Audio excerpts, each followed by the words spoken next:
Hey guys, my name is Abina, Mom Life, Real Life, and Ghana Vibes. Today we're going to be talking about something that a lot of people get nervous about, your first international flight. My first ever flight was an international flight to Ghana, 10 hours long. So trust me, I know all about the nerves, everything, the excitement. So these are things I wish I knew before taking my first ever international flight. Make sure you study the country that you're traveling to. Some countries require that you have a visa. Some countries like Ghana require that you have a yellow fever vaccine. Make sure your passport is not expired. Check your passport. Most international trips require that your passport has at least 6 months left on it. Don't keep all of your documents in just one place.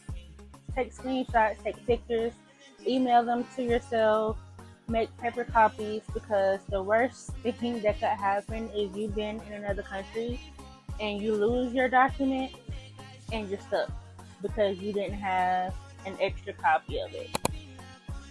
To all my people that love being late, no. If you're taking an international flight, international airports are no joke. The security lines along, they're jam-packed. Make sure you're arriving at least 3 hours early. That's you that's gonna miss your trip. Know your baggage rules before you even leave the house.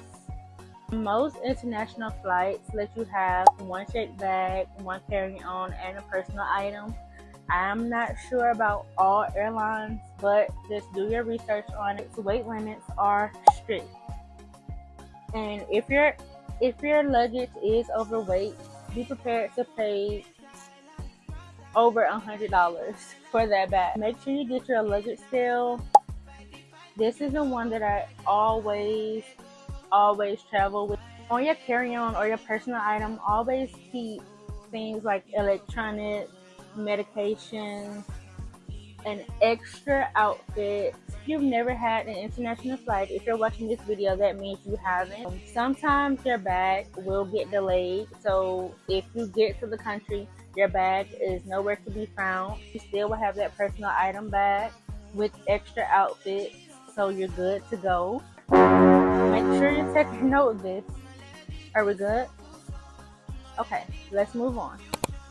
Security is a process because they're always changing. My first ever flight, I had to take my shoes off. I had to take my liquids out of my bag.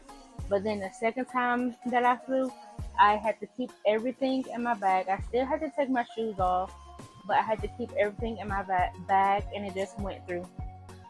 So I'm not sure. Maybe read up on the TSA website to be sure of what to do. When you get to immigration, they will ask you questions about your trip.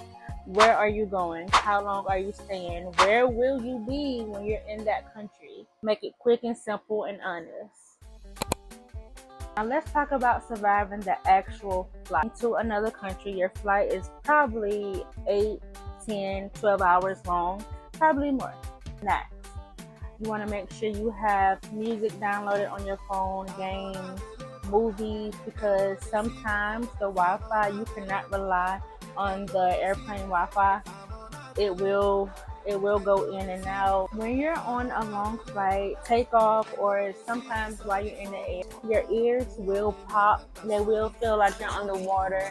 It will be pressure, packed gum, packed headphones. And there's a little trick that you can do with your nose. You're gonna blow, and then that will help pop your ears back.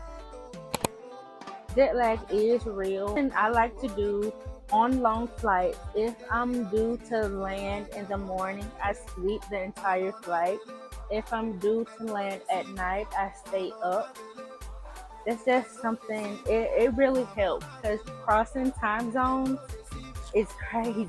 Make sure you are staying hydrated. Water, it really does help your body adjust.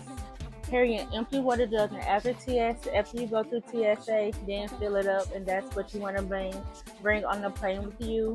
And make sure you're staying hydrated. If you are taking a long flight, make sure you have social anxiety, make sure you don't choose the window seat.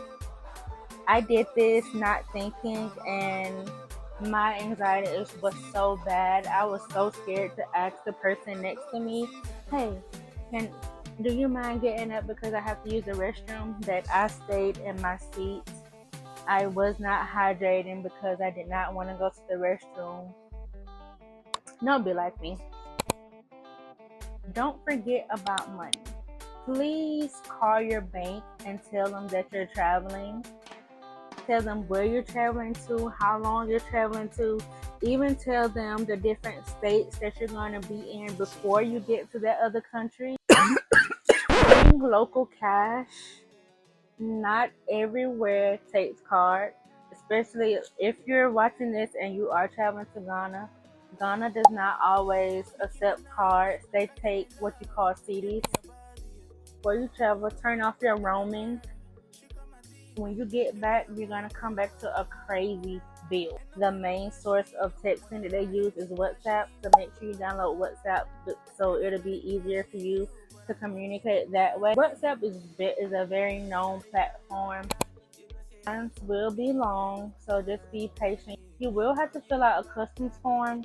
Food, money, like what did you bring in the country. Little passport holders is really not needed. You will need your passport a lot. When I landed in Ghana, I needed my passport 5 times. Last but not least, signs, foods, everything will be different. Just be mindful of that. What they do in a U.S. airport, they may not do in that country's airport. It could be totally different. And if you need help, ask someone than you think. I've come across so many nice people in the airport when asking for help. So those are my top tips for surviving my very first international flight.